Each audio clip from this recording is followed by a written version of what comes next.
ชนทั้งหลายได้ร่วมบุญบรรพชาอุปสมบทราษฎรบนพื้นที่สูงประจำปีพุทธศักราช 2569 ปีที่ 61 ในโครงการพระธรรมจาริกได้บรรพชาอุปสมบทจำนวน 193 รูปถวายเป็นพระราชกุศลสมเด็จพระนางเจ้าสิริกิติ์พระบรมราชินีนาถพระบรมราชชนนีพันปีหลวงในวันที่ 12 กรกฎาคม พุทธศักราช 2569 ณ พระอุโบสถวัดเบญจมบพิตรดุสิตวนาราม กรุงเทพมหานคร และวันที่ 13 กรกฎาคม พุทธศักราช 2569 ณ พระอุโบสถวัดสลีโสดาพระอารามหลวงจังหวัดเชียงใหม่เชิญท่านผู้ใจบุญทั้งหลายร่วมเป็นเจ้าภาพรูปละ 2,500 บาทหรือตามกำลังเจตนาศรัทธาที่จะได้ร่วมบุญกันณโอกาสนี้ก็ขอประชาสัมพันธ์บอกบุญกับทุกท่านขออนุโมทนาล่วงหน้าของทุกท่านได้ประสบความสุขความเจริญได้ร่วมเป็นเจ้าภาพบวชเณรบวชพระในปีพุทธศักราช 2569 กับวัดสลีโสดาพระอารามหลวงโครงการพระธรรมจาริกในปีนี้ทุกท่านทุกคน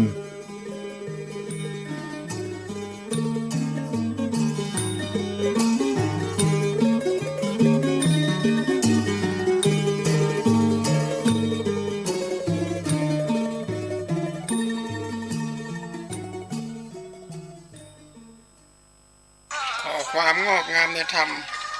ขององค์พระสัมมาสัมพุทธเจ้าจะมาเกิดในแก่บรรดาท่านสาธุชนพุทธบริษัททุกท่านที่ฟังรายการทานธรรมทางสงบในค่ำคืนนี้อาตมาภาพพระครูโกศลสุตตวิธานก็ได้มาพบปะกับญาติโยมทุกๆวันศุกร์ประดาซึ่งวันนี้ก็ตรงกับวันศุกร์ที่ 3 เดือน10เหนือแฮมสีค่ำเป็นวาระที่อาตมาจะได้นำเอาสาระธรรมะมาให้ญาติโยมทั้งหลายได้ฟังขอกราบมุวิสุวัตเจ้าอาวาสวัดฝ่ายหินที่ได้นำธรรมะข้อคิดต่างๆมาสู่ญาติสู่โยมได้ฟังกันแล้วก็จะได้เป็นมรณานุสติกับทุกๆคน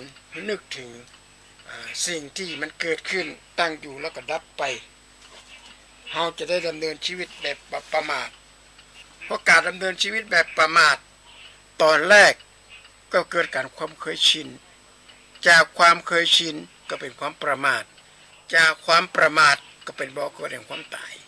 อันนี้พระพุทธเจ้าบอกว่าความไม่ประมาทความประมาทเป็นบ่อเกิดแห่งความตาย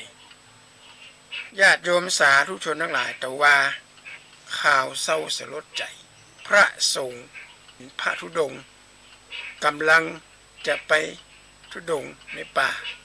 30 กว่ารูปละอ่อนคนหนึ่งลักเอากุญแจป้ออายุ11 ปีมาครับแล้วบ่ชำนาญต่างตัดสินใจยังมาทุกขับรถไปจนใส่ตัวจะตายคาตี้5 ตน 5 รูปแล้วต่อมาเพิ่มมา3 รูปเป็น8 รูปเป็น12 รูปสภาพดูไปได้เลยอันนี้ญาติโยมถ้าคือเดาเนี่ยอาตมากะว่ามันจะครั้งเดียวที่ละอ่อนนี่ขับไปพ่อแม่อาจจะชะล่าใจด้วยกันเลยว่าเกรงใจลูกปล่อยตามใจลูกแล้วไปละอ่อนนี่มีแต่อะไรมันก็ยีบละอ่อนก็คือละอ่อนเยาวชนก็คือเยาวชนต้องสร้างความเข้าใจกับญาติโยมกันว่าเยาวชนเนี่ยละอ่อนน้อยนะจนถึงอายุ9 ปีเนี่ยทำอะไรอย่างผิดถ้าจะขึ้นศาลก็ห้องศาลเยาวชนศาลละอ่อนไปข่มขืนไปกระดีไปฆ่าไปกระดีไปยิงไปพี่ไปปล้นเนี่ยต้องขึ้นศาลเพราะฉะนั้นไผ่มีลูกมีหลานก็อย่าได้ประมาทพลาดพลั้งอย่าได้ล้าสากับสิ่งเหล่านี้นี่คือความตายนะแม้จะมีเงินประกันเป็นหลายล้านก็ช่างแต่ชีวิตคนเฮามันเอาคืนมาได้เป็นที่เศร้าสลดใจเป็นอย่างมากอาตมาหันในคลิปบินมันโหดเกินนะญาติโยมปู่มัจจราชพระสงฆ์เขาจะว่ามีทางที่จะลบ ดีนะที่ไปโจรใส่ตุเจ้าที่บ่ามีอะไรอย่างนักลำไปถ้าไปจนใส่ละอ่อนน้อยที่กำลังเลิกโรงเรียนนะญาติโยมมันจะเกิดอะไรขึ้นละอ่อนกำลังเดินเป็นแถวแบบนี้รถไปจนตายสัก20 คนลูกนี่คือหัวแก้วหัวแหวนเป็นทุกสิ่งทุกอย่างสำหรับพ่อสำหรับแม่ถ้าเป็นเยาวชนนะถ้าเป็นละอ่อนน้อยเอาไปจนใส่ละอ่อนน้อยเพราะฉะนั้นไผ่ที่มีผู้ไผ่ที่เป็นผู้ปกครองมีลูกมีหลานเนี่ยสิ่งสำคัญมากที่สุดจะต้องทำตัวให้เป็นแบบอย่างกับลูกอย่าไปทำแบบอย่างทางโลกกับลูกเช่นคิดหัวกันต่อหน้าต่อตาลูกทะเลาะกันด่ากันละอ่อนน้อยเนี่ยมันไม่มีทางออกบอกงูจะไประบายกับไผ่ก็ระบายกับคนข้างนอกขับรถสวักเสวียงและข่าวล่าสุดว่าเป็นละอ่อนที่เป็นประเภท2ด้วยออทิสติกแต่ไม่ว่าจะเป็นละอ่อนพิเศษกะหรือละอ่อนปกติจะเป็นละอ่อนจะได้กระจ่างเนี่ยผู้ปกครองจะต้องดูแลให้ละเอียดยิบญาติโยมที่มีสุนัขบนห้องหมานะมาเลี้ยงหมาเนี่ยมาออกไปแอวจูงมาออกไปออกกำลังกายอันนี้ตัวอย่างนะไม่ได้ว่าอย่างของใครนะแล้วไปเจอละอ่อนมาเล่นกับหมาจะขั้นมาก็บอกพ่อใจมาก็ครบละอ่อนเจ้าของมาบอกมีสิทธิ์ที่จะไปบอกว่าละอ่อนมันมาคุยหมาก่อนเนิ่มอะไรนะคำว่าเยาวชนละอ่อนเนี่ยยะอย่างกับมาพิษนะญาติโยมตามกฎสมมติว่านายกไปเจอเด็กหญิงคนหนึ่งซึ่งยังไม่บรรลุนิติภาวะแต่นายกบรรลุนิติภาวะแล้วเด็กคนนี้วิ่งตามมันลักเมานายกแทนที่จะแจ้งให้ผู้ปกครองผู้บาอาจารย์หรือลบหลีกนี้ฮะมาเข้าไปใกล้ละอ่อนมันได้ทำสนองความต้องการของละอ่อนจากหันมาพ่อแม่ละอ่อนหูข่าวจะมาอ้างว่าละอ่อนมาหาผมเองผมไม่ได้ไปหาเขาศาลก็จะมาฟังนะฮะเพราะเป็นเยาวชนคือเป็นละอ่อนน้อยอยู่เช่นเดียวกันครับเอาละอ่อนน้อยไปเล่นกับหมาเขาจะมาอ้างว่าละอ่อนมันไม่ได้คุยหมาก่อนโลกมันมือเป็นลูกหมามือเอาค้อนมาตีหมาได้เขาจะต้องมีแบบประมาทละเขาเลี้ยงหมาเลี้ยงสัตว์นาขนมาไว้หน้าไปตาไปอย่างที่ประเทศศรีลังกาข่าวลงมันมาเนี่ยมันเอาจ้างไปแห่ขบวนอย่างกับบัวแล้วกวานก็ไปเข้าห้องน้ำห้องท่ามัดจ้างเอาไว้ให้คนหนึ่งก็หันมาจ้างอยู่เปล่าๆก็เลยเอาขนมปังเอาอ้อยอย่างมือจ้างก็โดนจ้างตืบไปมิเหลวคำตีเพราะจ้างมันเครียดสัตว์เนี่ยขึ้นชื่อว่าสัตว์เนี่ยมีวันนั้นไผ่เนี่ยโดนหมาคบจนหน้าวะเลยยิงใจเปิ้นกระเป๋าเรื่องเอาราวละเอาอาหารขึ้นมาส่งไปซื้อหมูไอ้ลูกจิ้นเอาขึ้นมาพอโจงขึ้นมา2 ตัวนั้นกินแล้วก็ไปซื้อเอาโจงเลยเราไปซื้อของในห้างสรรพสินค้าออกมาก็เอามือไปลูบหัวหมาตัวนั้นหมาตัวนี้ก็จำมาได้ว่าไผ่เป็นคนเอาอาหารให้มันก็โดนครบตัดหน้าก่อนฮะแต่ถ้ามองกันฮืมแน่ฮืมมันชัดเจนก็คือว่าคนเดียวฮืมอาหารฮืมหมาเนี่ยถ้าจะลูบหัวลูบอย่างนี้ก็ต้องฮืมในขณะมันต้องลูบในขณะที่เขาอาหารฮืมมันหลังจากขั้นมันบอกว่าเป็นไผ่แล้วเข้าไปในเขตแดนมันก็แต่โยมคนนี้เป็นคนที่มีวิสัยทัศน์กว้างว่าไม่เอาเรื่องละเขาเป็นสัตว์ไปทำบาดแผลทำอย่างนี้เพราะฉะนั้นความแบบประมาทที่พระพุทธเจ้าบัญญัติไว้เป็นสิ่งที่น้อยนะแบบประมาทในวัยยังหนุ่มอยู่สบายไปเจ็บปวดเป็นแบบประมาทในอาชีพการงานเป็นยังอ่ะทำได้เจริญก้าวหน้าละแบบประมาทในเรื่องของสุขภาพเป็นยังเจ็บเป็นยังละแข็งแรงอยู่สิ่งเหล่านี้ญาติโยมสักวันหนึ่งเขาต้องเป็นเหมือนกับคนอื่นที่เป็นเจ็บไข้ได้ป่วยความแก่มาเยี่ยมมาเยียนทุกวินาทีทุกเสี้ยววินาทีสันตติมันจะสืบเนื่องพระเจ้าตรัสไว้บ่มีพิษเลยวัยยะแปลว่าเสื่อมความเสื่อมของร่างกายมันเหมือนกันน้ำแข็งออกมาจากโรงงานนะญาติโยม น้ำแข็งออกมาจากโรงงานเนี่ยมันเริ่มละลายตอนมันออกจากโรงงานแล้วมาเจอว่าละลายตอนอยู่ในแก้วนะ แต่มันละลายทีละน้อยทีละหน่อยมันละลายนะคนเฮาก็เช่นเดียวกันวัยยะแปลว่าเสื่อมละน้อยทีละน้อยละวัยยะแปลว่าเสื่อมเพราะฉะนั้นยังเป็นหนุ่มเป็นสาวยังมีเหี่ยวมีแรงคุณงามความดีอย่างนั้นรีบทำไว้ก่อนอย่าได้ประมาทอย่าไปคิดว่าโอ้บอกเป็นยังนะยังหนุ่มยังแน่นร่างกายแข็งแรงงานการนี่ก็ดีละเราไปคิดอย่างนักละความเปลี่ยนแปลงสมัยตะก่อนเนี่ยทำงานเนี่ยจะพิมพ์ดีดปั๊บปั๊บปั๊บปั๊บปั๊บปั๊บอาตมาพาเองหรอกพี่ท่าน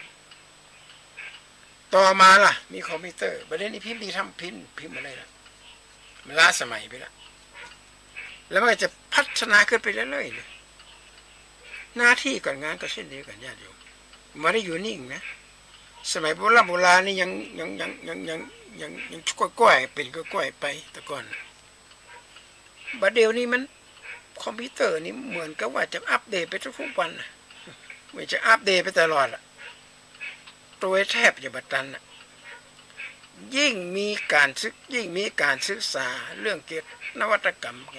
คนก็ยิ่งสร้างความบัดเดี๋ยวนี้มันโอ้โหมันเป็นยุคที่ไวมากอยู่ปลาเยียนตัวหลวงแปลงหางต้นไม้แม่ก้างเท่าคุดอยู่ในหูปู่อยู่ในน้ำสร้างเกิดเป็นหูยกยอคอพอดูกงนิ้วปลาเยียนตัวหลวงนี่หมายถึงเทคโนโลยีมันเจริญก้าวหน้าขนาดไหนญาติโยมเราคิดถึงดีอยากจะอาตมาเล่าให้ฟังตะกี้ว่าจ้างกระโดดเตะถีบคนมาให้อาหารใช้เวลาแค่บัดทิ้ง20 นาทีส่งมาทางไลน์แล้วส่งมาทางเฟซอ่านนะครับนี่มันไวมากเลยสมัยนี้มันรวดเร็วแล้วความรวดเร็วแบบเนี้ยมันจะตวยมาก็คือความหายนะอย่างไหนที่ตวยมาญาติโยม1เทคโนโลยีอุปกรณ์ต่างๆปั๊มยุบปั๊มยาอย่างก็มาหูละเทคโนโลยีขายยาเสพติดขายยาบ้าขายยามาขายยาขายยาสเปรย์แต่สิ่งหนึ่งที่เยาวชนได้รับเนี่ยมันโอ้โหมันยิ่งกว่าอย่างนั้นเพราะฉะนั้นก็ขอให้ญาติโยมที่ฟังและการธรรมะอยู่ธรรมะท่านทำทางสงบปาลูกปอหลานปาลูกปาหลานอธิบายความผิดความถูกของลูกของหลานไว้อย่าปล่อยปะละเลยเขาหาเงินทุกวันหาเท่าไหร่ทำจริงหาให้ลูกของหลานและลูกหลานเนี่ยบาฮับช่วงต่อเนี่ยเป็นที่น่ากลัวมากมันน้ำจะจมหินจะฟูปลาบ้วงปลาทูจะคกกินเมียน้อยเนี่ยคนเท่าปะเก่าเป็นว่าเป๊ะเลยบาน้ำจะจมคนลำคนรวยคนมีฐานะสมัยป่อมันยังอยู่ปู่ยื้อยังอยู่ในปวดท่อขับสินเงินทองกินป้ามาเสี่ยงมาซ้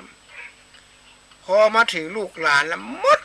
ไปเล่นการพนันไปติดเมียแม่ยิงไปติดยาเสพติดมดเนื้อมดตัว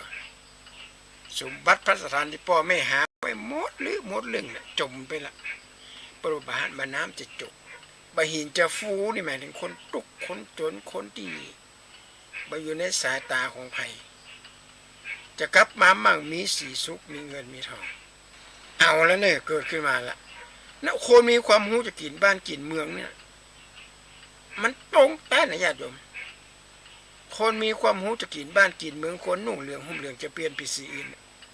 ผมดีบ่มีคนเก่าเข้าดีบ่มีคนต่ำบ้านหลายหลังบ่มีคนอยู่คนมีความรู้จะกินบ้านกินเมืองอันนี้แหละญาติโยมว่าอย่าไปล่ำไปเรือนึกถึงสัจธรรมชีวิตไปกายาเสพติดไปกายาบายามาไปกาอาวุธสงครามไปทับจ้างฆ่ามือปืนทับจ้างก็ไปลักไปโจกกันเนี่ยเอาเงินมาอย่างเงียบได้ก็ปนไปติดคอเสียประวัติหมดเนี่ยสิ่งเหล่านี้อนุญาตโยมเนี่ยอย่างปอให้ลูกขับรถเขาเรียกว่าความเคยชินเป็นบ่อของเกิดความประมาทละออดไปน้อยๆแล้วคนสมัยก่อนอนุญาตโยมละออน้อยสมัยก่อนเนี่ยเป็นแปลงคอกไว้นะอาตมากันนั่งอยู่ในคอกมันอยู่ในกรงเนี่ยขึ้นไปขึ้นมาเมื่อก่อนนี่อาตมายังมองคนเฒ่าคนแก่ว่ายังเป็นลำเป็นเหลือเกินไปก้าเอาละออมาขังไว้ในกรง หลอนอยู่7 ขวบ 8 ขวบ 10 ขวบก็อยู่ในกรงแล้วพ่อแม่ไม่อยู่ขังแค่นั้นพ่อแม่ปิ๊บมาได้ก่อนถึงจะปล่อยออกมาจากคอกจากกรงอันนี้คนตะก่อนนี้เป็นยาอีแต้นะเพราะอย่างงานป้องกันดีกว่างานแก้ไขเกิดละอ่อนน้อยนะมันไปลักไปจกไปกินไปอย่างไปหรือว่าไปเล่นน้ำจมน้ำตายขึ้นมาไหวเลยพ่อแม่จะหาที่ไหนได้ชีวิตคนเราเพราะฉะนั้นต้องมีสติสัมปชัญญะอยู่ตลอดสอนลูกสอนหลานให้มีจิตใต้สำนึกจิตใต้สำนึกในความเป็นมนุษย์มนุษย์สะแปลว่าผู้ฝึกได้ไม่ใช่ผู้เจริญอย่างเดียวฝึกได้ด้วยทำได้ด้วยสัตว์อื่นนี่ฝึกได้แต่ทำมาได้นกแก้วนกขุนทองสอนให้มันอู้เนี่ยมันมีเรื่องนึงอาตมาพาไปบิณฑบาตเจ้าโยมเจ้าภาพเจ้าของบ้านปัจจุบันนิมนต์เจ้านิมนต์เจ้าแล้วเปิดนกแก้วห้อยไว้นกแก้วตัวนี้ถ้ามันหันทุกเจ้ามันจะบอกนิมนต์เจ้านิมนต์เจ้าบางทีเขาเปลี่ยวไปเป็นที่อดเขียงหัวกลางวันนะทุกเจ้าไปซื้อของนิมนต์เจ้านิมนต์เจ้าเพราะมันหันไปสีเหลืองเนี้ยมันหันเป็นนุ่งนี่คือสัตว์แต่มันแบบพัฒนานะเขาสอนมันอู้ไปยังไงมี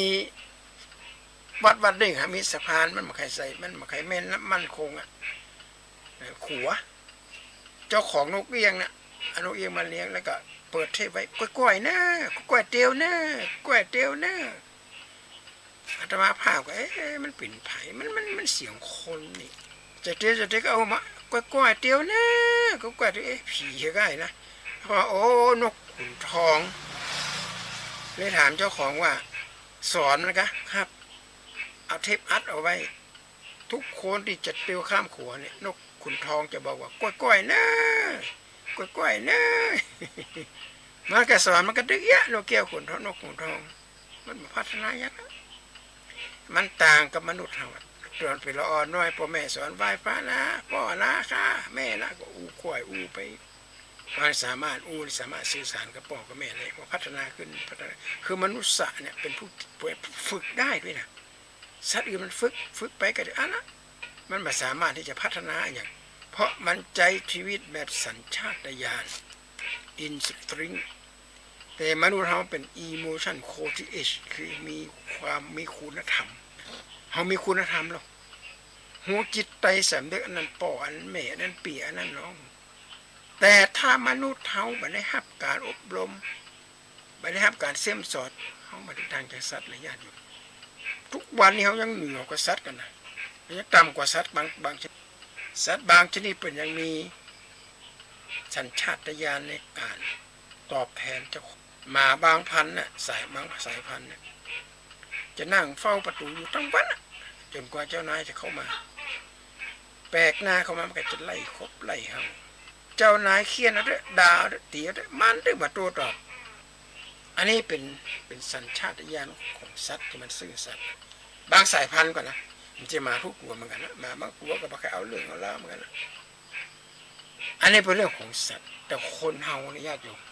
อาตมาภาพขอบิณฑบาตว่าญาติโยมที่มีลูกมีหลานอย่าชะล่าใจอย่าปล่อยปะละเลยถ้าบ้านแล้วจะเกิดเหตุโศกนาฏกรรมขึ้นมาอย่างให้พ่อจะช่วยกันได้คนตายก็ตายไปแล้วถ้าเป็นญาติที่โกโหติกาวตายแบบผสมคนตายอักาละมรณะตายไม่ถูกกาลเทศะเป็นที่น่าสงสารเป็นอย่างมากถ้าละอ่อนคนนี้ขับรถไปแล้วก็เอาโจรทุกเจ้าเสร็จอะไรหมดโจรไปจุดให้เสาไฟฟ้าทำกรรมกันเรียบร้อยตายหมดเพราะพ่อแม่ปล่อยปะละเลยหูว่าลูกมันหายกุญแจเราซ่อนไว้อย่างดีบางเมื่อไปเล่นอันนี้ยังน้อยไปนะบางคนมีเห็บเอาไปปืนด้วยนะเอาปืนป่อไปเล่นนะลั่นไกตั้มเรียบร้อยไปยิงคุณยายตายไปยิงน้องตายแล้วพ่อแม่ล่ะจะเกิดเนี่ยขึ้นมาอันนี้แหละญาติโยมมันเป็นสิ่งที่น่ารักใจเป็นอย่างมากนะเพราะฉะนั้นก็ขอบิณฑบาตญาติโยมว่าอย่าชะล่าใจปล่อยปะละเลยนะแล้วความประมาทเป็นบ่อของความตายก่อนจะประมาทนี่ก็คือการความเคยชินบันทึกบ่อฝันมันจะเกิดขึ้นความเคยชินเป็นบ่อโกรธ และความประมาทเป็นบ่อเกิดเนี่ยหันก่อนและงานแก้ไขแล้วนะเดี๋ยวนี้เอามาแก้กันละโอ้โหมาแถลงข่าวกันละแถลงข่าวเสร็จพ่อแม่ก็ต้องรับผิดชอบต่อชีวิตคนที่ตายไปถ้ามีประกันก็เอาประกันมาจ่ายจะไหววะ12 ลูกล่าสุดแจ้งมา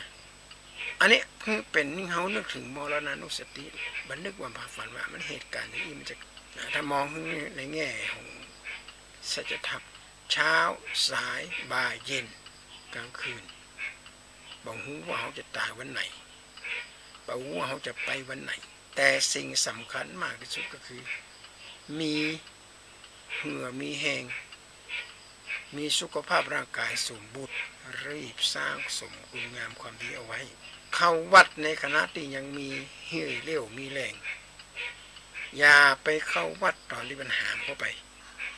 ถ้าเข้าวัดที่ปัญหามเข้าไปนี่มาได้ยังไง